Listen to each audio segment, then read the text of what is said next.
everyone! In today's short and simple video tutorial, we would like to demonstrate how you can activate, manage and basically use the keyboard clipboard on this Realme GT Neo 3 smartphone. First of all, you want to launch keyboard. Next, at the top part of it, right above the actual characters and numbers, look for this very icon that stands for the clipboard itself.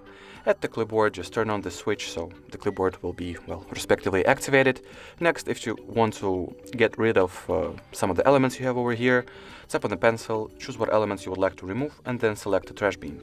After that, if you want for basically anything to be added to the clipboard, you gotta simply copy it. So let's say I want to add the word car. I'll go ahead, select it, copy, and once I get back to the clipboard, I'll see that the word car has been successfully added and now is the clipboard element. From here, if you want to use anything that you have over at your clipboard, just simply tap on it and this particular element will be successfully pasted. Alrighty, so that was it for this video. Thank you so much for watching and bye-bye.